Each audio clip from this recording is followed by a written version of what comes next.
एक लड़की जो अपना सपना पूरा करने के लिए गांव से शहर पहुंचती है और शहर में जाकर इंस्टीट्यूट में अपनी तैयारी शुरू करती है। वहीं एक लड़का वो भी अपनी तैयारी पूरी करने के लिए शहर पहुंचता है और उसी के दूसरे साइड में एक इंस्टीट्यूट में एडमिशन लेता है।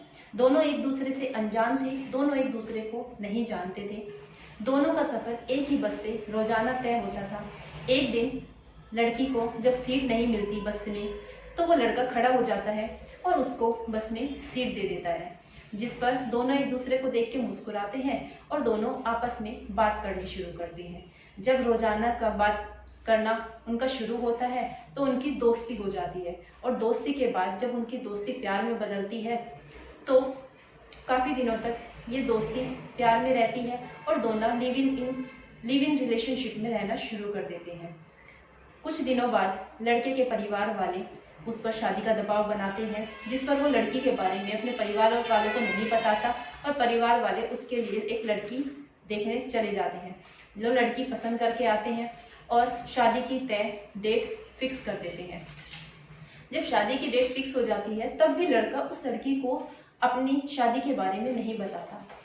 जब उसकी शादी होने वाली होती है तो एक दिन पहले लड़की को उसके दोस्त से पता चलता है कि उस लड़के की शादी हो रही है जिससे कि वो प्यार करती है।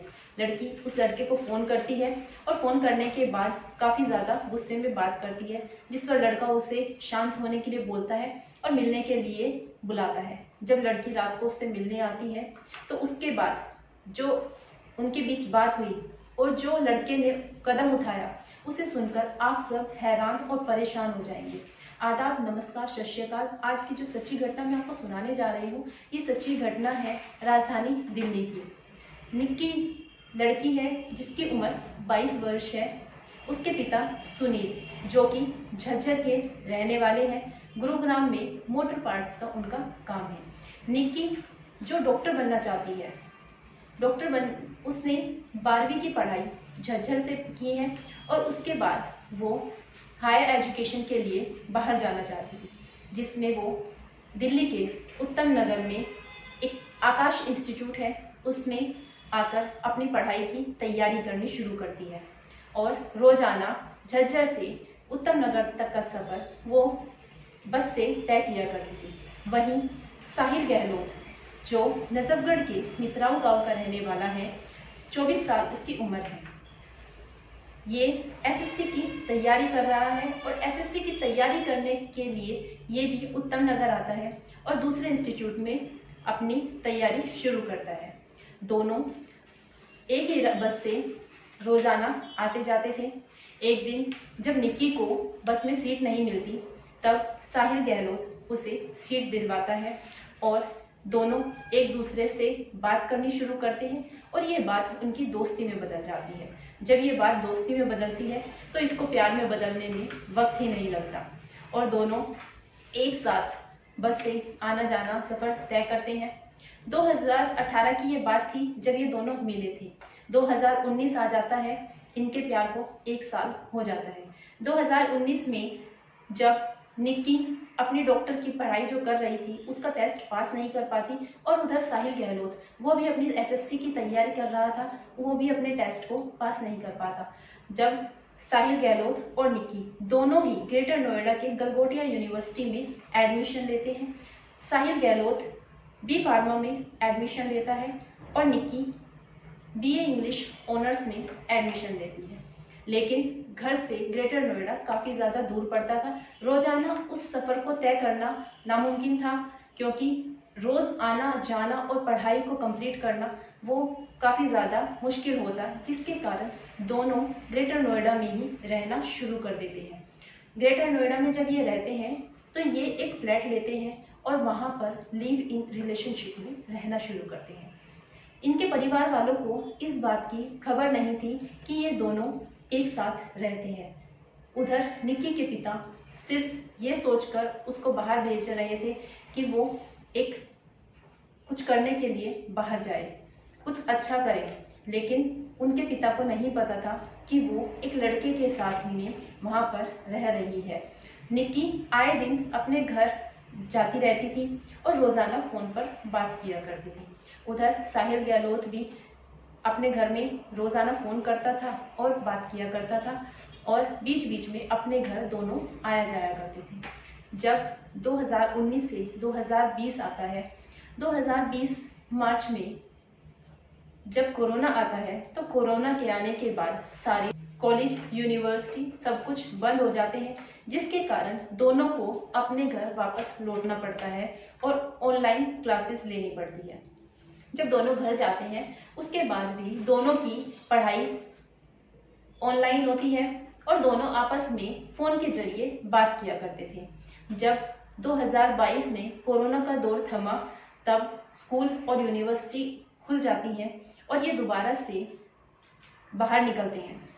साहिल अपने घर से ही अपनी तैयारी करता है और निक्की, जो कि उत्तम नगर दोबारा से आती है और उत्तम नगर के बिंदापुर में किराए पर एक कमरा लेती है, जिसमें वो अपनी बहन के साथ आती है। उसकी बहन भी बाहर पढ़ाई करना चाहती थी, तो वो अपनी बहन के साथ ही रहना शुरू कर देती है।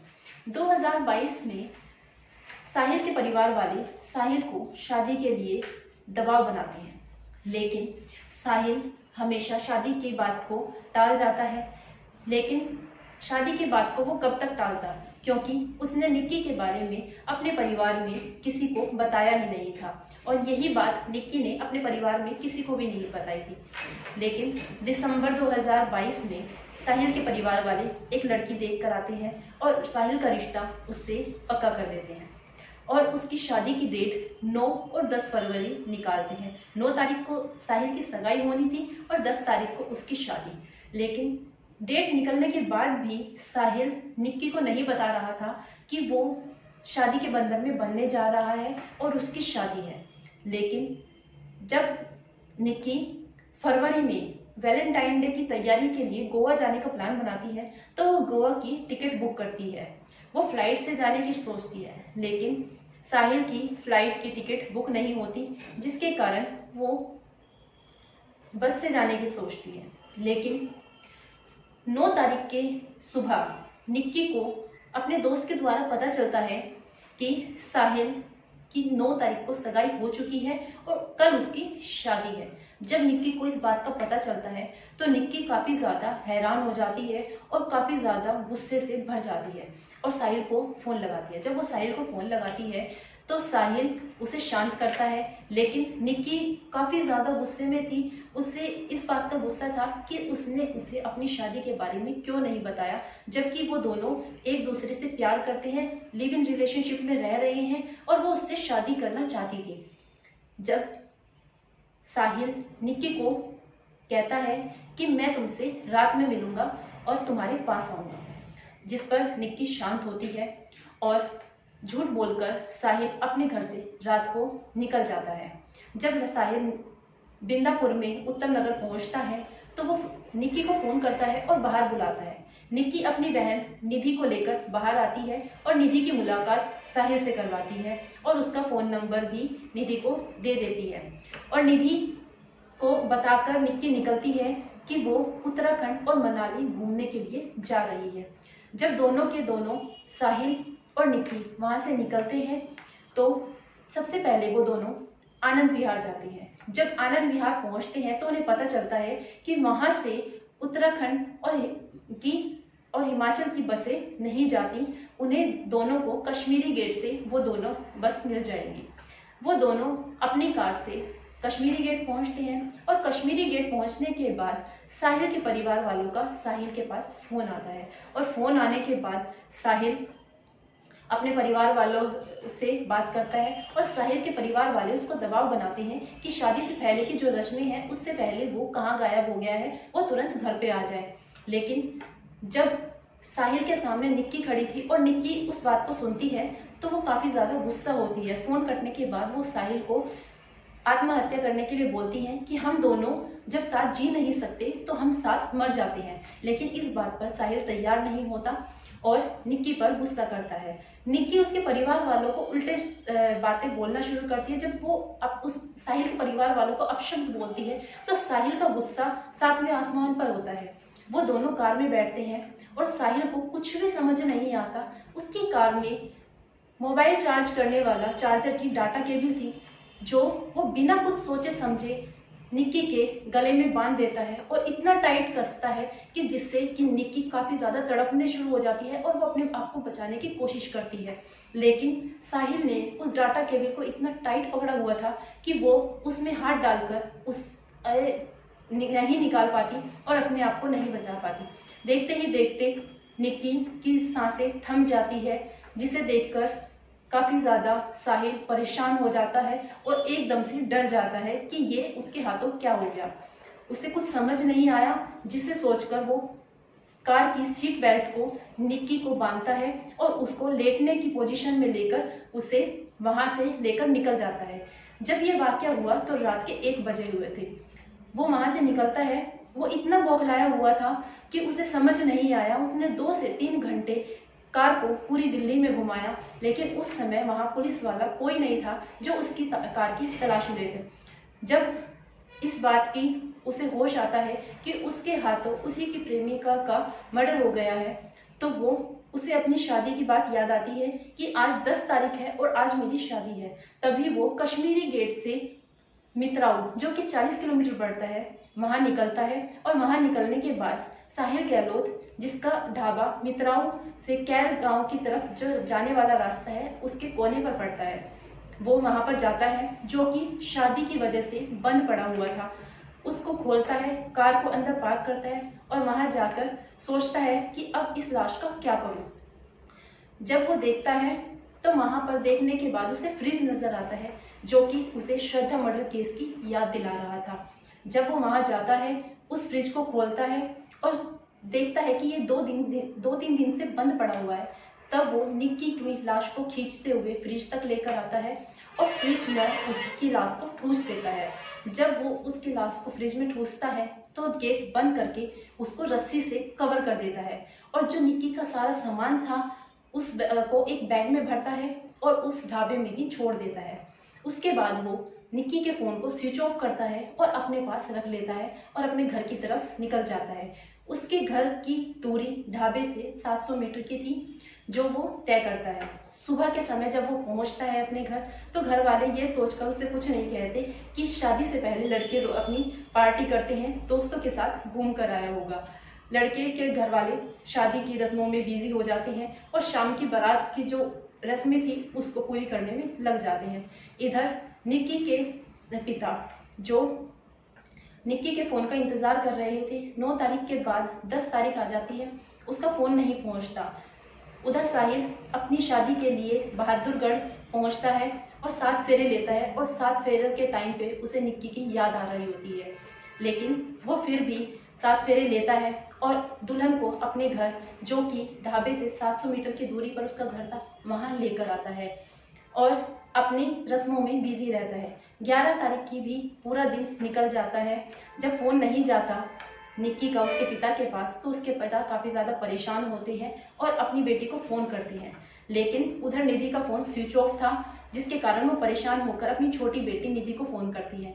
तो उनकी बेटी उसको पिता को बताती है कि निधि अपने दोस्त साहिल गहलोत के साथ ये कहकर निकली थी कि वो उत्तराखंड मनाली घूमने जा रही है, जिस पर पिता शांत हो जाते हैं और सोचते हैं कि वो अपने आप ही जब उसको समय मिलेगा तो वो फोन कर लेगी। लेकिन उधर साहिल अपना चैन की वो सांसें ले रहा था। उसे ये था कि ढाबे पर कोई भी नहीं जाएगा और वो नहीं पकड़ा जाएगा। जब शादी खत्म हो जाएगी, इसकी रस्में खत्म होगी, तो वो लाश को ठिकाने लगा देगा। लेकिन जब 12 तारीख आती है, 13 तारीख आती है और निधि का फोन नहीं लगता, तब उसके पिता साहिल से फोन करते हैं निधि से नंबर लेकर, और साहिल कहता है कि मैं उत्तराखंड जाने वाला था, मैं भी घूमना चाहता था, लेकिन मेरी शादी थी जिस रस्मों में मैं फंस गया और आपकी बेटी निधि, आपकी बेटी निक्की जो अकेली चली गई है, वो अपने दूसरे दोस्तों के साथ गई है, मैं उसके साथ नहीं जा सका, वो 1-2 दिन में अंकल वापस आ जाएगी।